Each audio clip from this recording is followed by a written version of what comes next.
आप सब प्रेस बंधुओं का सबसे पहले मैं धन्यवाद करना चाहता हूं कि आज पिछली रात ही मैं ऊना पहुंचा हूं। 15-20 दिन बाद शिमला के दौरे में था, पहले बीच में ऊना आया, मुख्यमंत्री जी का एक दौरा रद्द हुआ।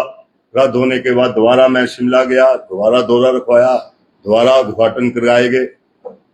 लेकिन इन 15-20 दिनों के दौरान मैं देख रहा था कि भाजपा के जो नेतागण है, सतपाल सिंह सत्ती जी, बहुत बड़े बड़े बयानबाजी कर रहे थे, क्योंकि एसपी महोदय नए नए आए थे।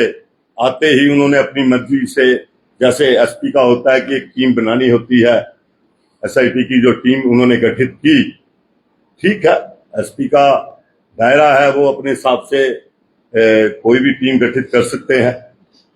और उसके दौरान, उसके बाद जब सीएम साहब का दौरा जहां पे आया, जहां पे दौरा हुआ और उद्घाटन हुए स्कूल और कॉलेज के बिल्डिंग्स के, उस दौरान जाने के बाद दूसरे दिन एसआईटी भंग कर दी गई। उसके बाद एसआईटी के ऊपर बहुत सवाल जवाब हुए और सबसे बड़ी बात, विपक्ष के लीडर जयराम जी ने भी सुखविंदर सिंह सुक्खू जी के ऊपर सवाल उठाए कि ये ऐसे ऐसे छापे मारे गए, और उनके बाद उनको नाग के रूम में वो जो एसआईटी की टीम डिसॉल्व हुई, उसकी कॉपी जो है एक, वो साथ में लगाई गई, जबकि वो कॉपी या तो वो आरटीआई से ले सकते थे, लेकिन वो कॉपी कैसे जयराम जी तक पहुंची? क्या उन्होंने आरटीआई के जरिए ली या कैसे ली?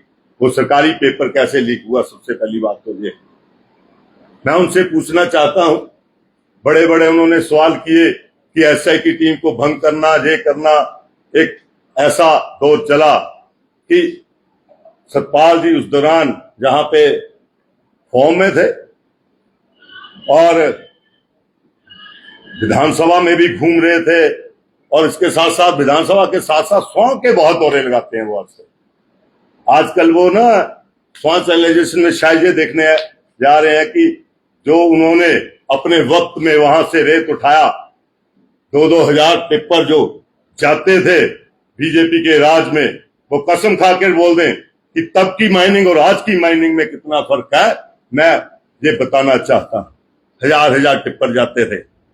उन टिप्परों को देखने जा रहे हैं कि क्या वो माल भर गया है, बरसात आ गई है, वो बार बार ये देखना चाहते हैं। आज मैं उनकी सच्चाई, चाहे माइनिंग के ऊपर हो, चाहे एसआईटी की टीम की गठन के लेके ऊपर हो, आज मैं वो सच्चाई आप सबके सामने लाना चाहता हूं।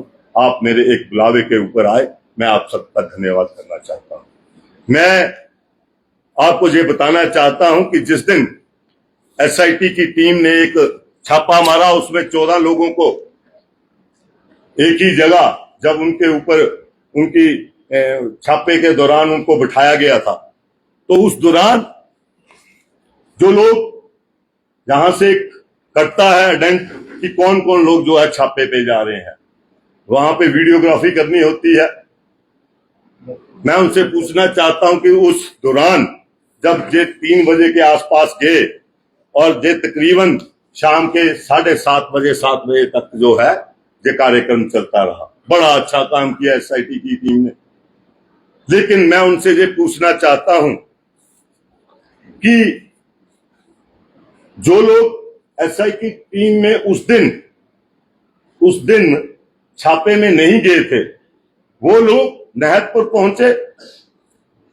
2 लोग, उसमें एक का नाम नितिन और दूसरे का नाम जो है वरिंदर था, और वो उस छापे में नहीं थे, लेकिन वो वहां पहुंचे। उन्होंने 2 लोग उनको वहां से, उस जो वहां पे इन्वेस्टिगेशन हो रही थी, वहां पे वो हो रहा था, उनको वहां से उठाया और वो वहां से उनको लेकर नंगल गए, पंजाब में गए।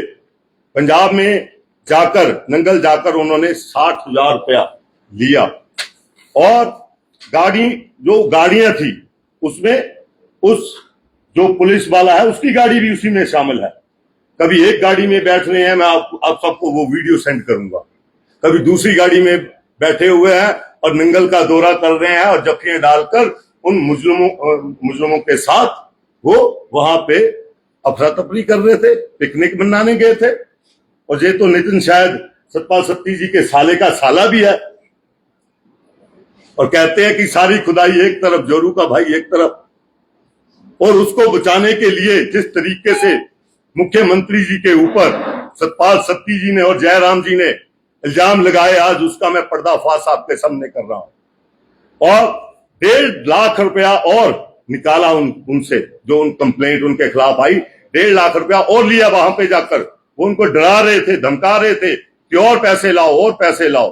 और कार्रवाई जो हो रही थी, वो जिस वक्त कार्रवाई हो रही थी, वो 2 जो मुजरिम है उनको नंगल में पुलिस वाले जो छापे में नहीं थे, वो वहां पर लेकर क्या करने गए थे। इसका मतलब क्या हुआ, एसआई की टीम के लोगों ने उनको बुलाया और बाहर वो मुजरिम भेजे। उस वक्त वो 14 में से 12 लोग वहां रह गए। उस दौरान वो उनकी जो सीसीटीवी की वो जो उन्होंने वहां पे वीडियोग्राफी की, उसमें होगा, आपने देख लेना। तब वहां पे 10 लोग थे, 12 लोग थे। 12 के बाद वो लोग 14 में से 12 रह गए, और 2 लोग तो घूम रहे थे बाहर, उनके लिए पैसों का इंतजाम कर रहे थे। मैं उनसे पूछना चाहता हूं कि किस बिना पे हुआ, और पिछले दिन इनके ऊपर जो इंक्वायरी हुई, वो किस किस तरीके से वो विजिलेंस के पास लोग गए, विजिलेंस ने आगे एसपी को कार्रवाई करने के लिए। लेकिन मैं आपके इस मंच से मैं मुख्यमंत्री से गुहार लगाना चाहता हूं, मैं गुहार लगाना चाहता हूं डीएसपी महोदय से कि ये इंक्वायरी जो है एसपी महोदय के साथ साथ ये इंक्वायरी विजिलेंस को भी जानी चाहिए, क्योंकि ये पैसे के लेन देन की बात है, ये जो है वो करप्शन की बात है। तो इसलिए इसको विजिलेंस को इन्वॉल्व किया जाए और विजिलेंस की इंक्वायरी इसमें लगाई जाए। और मैं सतपाल सत्ती जी को ये पूछना चाहता हूं, वो बार बार कह रहे थे कि रायजादा आकर जवाब दे, और बार बार कह रहे थे बडरोजल चलाएंगे। वो हमें धमकाना चाहते हैं, डराना चाहते हैं कि हम उनके रिश्तेदारों के ऊपर कार्रवाई ना करें, वो चाहे चोरी चिकारी करते रहें, हम उनके ऊपर कार्रवाई ना करें, वो डरा लें। हमने बडरोजल चलते भी देखे हैं, हमने अपनी गाड़ियों में जबरदस्ती शराब डालते हुए भी देखे हैं, इनके राज में हमने जुल्म सहे हैं। लेकिन एक बात मैं बता देता हूं कि मैं हमेशा डबल मोड़ता हूं, डबल देता हूं। अगर कोई मेरे शादी ब्याह में आता है, 101 रुपए का शगन देता है, तो मैं 201 रुपए का शगन वापस करता हूं। ये हमेशा सतपाल सत्ती जी इनको याद रखना चाहिए, और याद रखें ये कि हम डरने वाले लोगों में से नहीं है, हम कांग्रेसी हैं, और कांग्रेस की विचारधारा ने इस देश को आजाद कराया है। अगर डरने वाले होते, माफी मांगने वाले होते, तो आपके आगे आज खड़े नहीं होते। वो दिन भी हमें याद है जब इस इलेक्शन में मैंने फर्स्ट इलेक्शन लड़ा था, किस तरह से आप कांग्रेसी कार्यकर्ताओं को डराते थे, किस तरह आपके कार्यकर्ता कांग्रेसी कार्यकर्ताओं को डराते थे। लेकिन हम डरने वाले में से नहीं है, हम लड़ाई लड़ेंगे और लड़ेंगे। आप जितना हमें दोगे, हम उससे आपको डबल देंगे, और जैसा दोगे वैसा वापस करेंगे। ये मैं आपको बताना चाहता हूं। अब आ जाओ माइनिंग के ऊपर। बड़े चक्कर लगा रहे थे अभी माइनिंग का। मैं उनको बोलना चाहता हूं कि संदोगढ़ में एक रजत चब्बा जी है, उनकी 10 गालियां पकड़ी गई, अभी जब्त है, जो उनके साथ घूम रहे थे। वो कौन है? क्या वो बीजेपी के कार्यकर्ता नहीं है? ये तो वही बात होगी कि खान पीनो बांदरी तक डंडे खानो रिच बंदे माइनिंग भी तो अड्डी करी जंदे।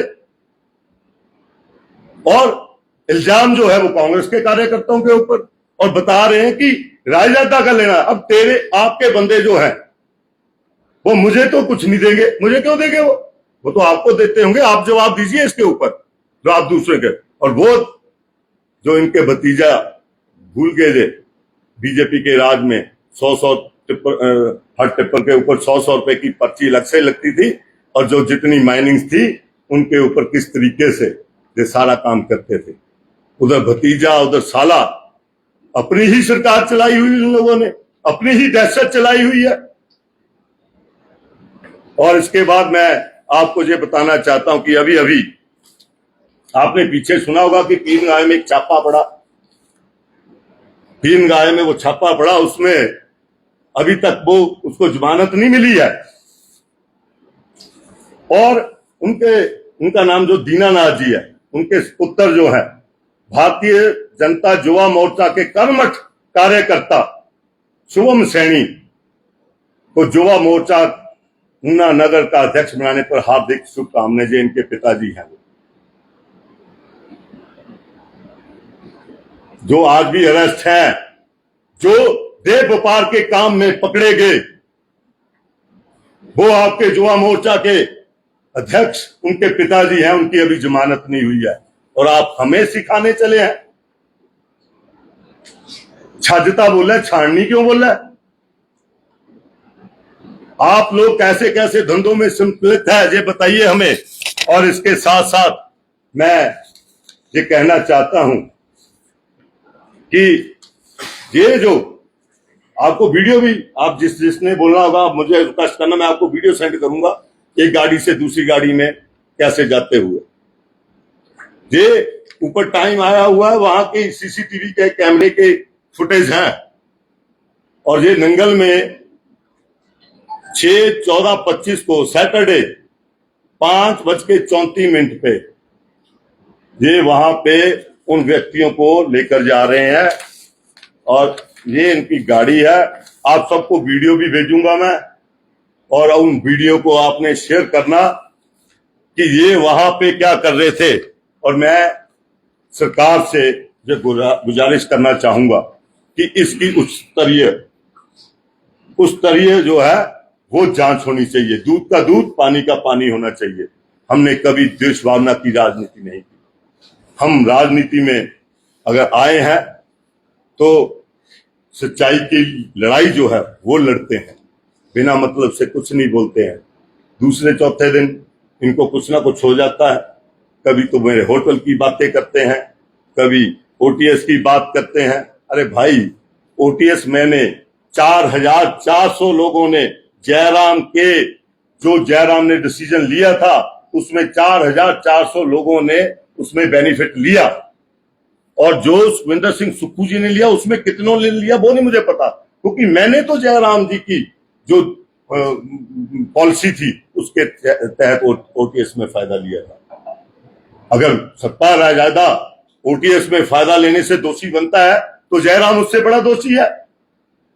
जयराम ने ओटीएस क्यों निकाली? ना निकालते, ना लेते। हम बार बार ओटीएस की बात करते हैं और सत्ता रायजादे ने कांग्रेस की ओटीएस से फायदा नहीं लिया। बीजेपी वालों ने जो ओटीएस दी थी उस स्कीम के तहत फायदा लिया। आप जब बजी रिपोर्ट निकाल के देख लीजिए। हम तथ्य पे बात करते हैं, तथ्य के बाहर नहीं जाते हैं। मैं कभी पर्सनल अटैक नहीं करता था, लेकिन जिस तरीके से सतपाल सत्ती जी मेरे ऊपर पर्सनल अटैक के ऊपर आ गए हैं, तो आओ सामने देखते हैं कौन कितने पानी में है। डरने वालों में नहीं है।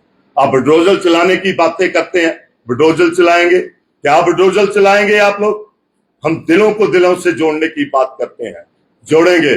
सत्ता में आएंगे दोबारा, और दिल्ली में भी सत्ता में आएंगे। ये हम बता देते हैं, जिस तरीके की राजनीति भाजपा ने जो करनी शुरू कर दी है, इसकी लड़ाई हम तक मरते दम तक लड़ेंगे।